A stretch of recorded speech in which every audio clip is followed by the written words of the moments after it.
ఈ రోజు ఈ వీడియోలో అగత్య అనే సినిమా గురించి మాట్లాడుకుందాం. జీవా రాశి ఖన్నా లీడ్స్ గా పా విజయ్ డైరెక్షన్ లో వచ్చిన ఫ్యాంటసీ హారర్ పేట్రియాటిక్ సినిమా ఇది.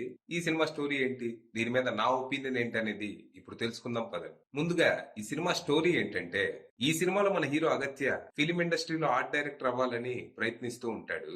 రీసెంట్ గా ఓ ప్రొడ్యూసర్ తనకు అవకాశం ఇచ్చి హారర్ సినిమా కోసం సెట్ వేయమంటాడు. అయితే ఆ ప్రొడ్యూసర్ ఒక కండిషన్ పెడతాడు. ముందు నువ్వు నీ సొంత డబ్బులు పెట్టి సెట్ వేస్తే షూటింగ్ స్టార్ట్ అయ్యాక నీ పెట్టుబడి నీకు వెనక్కిస్తా అని ప్రొడ్యూసర్ అంటాడు.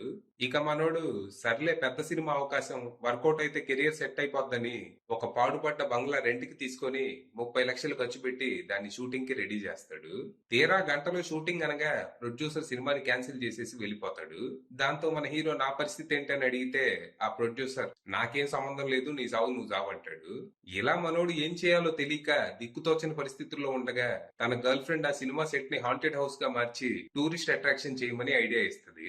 ఇక నష్టం భర్తీ చేసుకోవడానికి ఏదో ఒకటని మనోడు దాన్ని స్కేరీ హౌస్ గా రెడీ చేసి పబ్లిక్ కి ఓపెన్ చేస్తాడు. ముందు అంతా బానే ఉన్నా తర్వాత ఆ బంగ్లాలో నిజంగానే దెయ్యాలు ఉన్నాయని బయటపడుతుంది. ఇక అక్కడ దెయ్యాలున్నా మన హీరో వాటికి భయపడకుండా వాటితో తనకున్న ఒక అవసరాన్ని తీర్చుకోవాలి అనుకుంటాడు. ఈ ప్రాసెస్ లో తనకి ఆ దెయ్యాలకి ఓ లింక్ ఉందని బయటపడుతుంది. మరి తర్వాత ఏం జరిగింది, ఆ బంగ్లాలో ఉన్న ఆత్మలు ఎవరివి, వాటికి ఏం జరిగింది, ఆ బంగ్లా వెనుకున్న కథ ఏంటి, అసలు ఆత్మలతో మన హీరోకున్న పనేంటి, తనకేం కావాలి, ఇంతకీ ఆ ఆత్మలకి మన హీరోకి మధ్య ఉన్న లింక్ ఏంటి అనేది మీరు సినిమా చూసి తెలుసుకోవాలి. ఇక ఈ సినిమా నాకైతే పెద్దగా నచ్చలేదు. ఏదో తిక్క తిక్కగా ఉందనిపించింది. సినిమాలో కొన్ని ఐడియాస్ వరకు బానే ఉన్నాయి గానీ నెరేషన్ లో ఒక ఫ్లో అయితే లేదు. సినిమా చాలా డిస్జాయింటెడ్ గా అనిపించింది. ఓ 4-5 సినిమాల్ని కలిపి రకరకాలుగా ఎడిట్ చేసినట్టు ఉండింది. అసలు ఈ సినిమా మెయిన్ కాన్సెప్ట్ సిద్ధ అనే పురాతన దేశీయ వైద్యం గురించి. ఈ వైద్యంతో క్యాన్సర్ లాంటి పెద్ద పెద్ద రోగాల్ని నయం చేయొచ్చంట. కానీ దీన్ని విదేశీయులు బయటికి రానియకుండా తొక్కేయటం, మనం పట్టించుకోకుండా నెగ్లెక్ట్ చేయటం లాంటి కారణాల వల్ల మరుగున పడిపోయిందని, లేకపోతే వైద్య రంగంలో మనం ఎక్కడో ఉండేవాళ్ళం అనేది ఈ సినిమా ద్వారా చెప్పాలనుకున్నారు. ఈ పాయింట్ చుట్టూ ఏదేదో రాసుకొని ఇంకేదో చేయాలని ప్రయత్నించారు. సినిమా ఫస్ట్ హాఫ్ వరకు డీసెంట్ గానే అనిపించింది.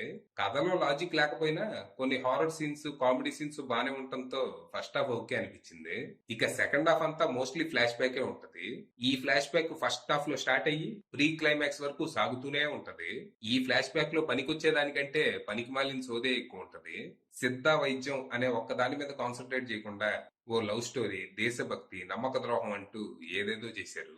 ఇవి కాకుండా సినిమాలో ఇంకా ఫ్యాంటసీ ఎలిమెంట్స్ కూడా ఉంటాయి. స్పాయిలర్స్ కాబట్టి చెప్పట్లేదు. ఇక ఈ సినిమా క్లైమాక్స్ లో డాక్టర్ స్ట్రేంజ్ సినిమాని స్ఫూర్తిగా తీసుకొని ఓ యానిమేషన్ ఎపిసోడ్ ని చూపిస్తారు.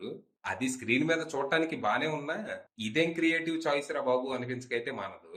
ఇలా రకరకాల జానర్స్ ని కలిపి ఏదో మిక్స్డ్ బిర్యానీ చేద్దామని ట్రై చేశారు గానీ చివరికి అది ముష్టి కిచిడి అయింది.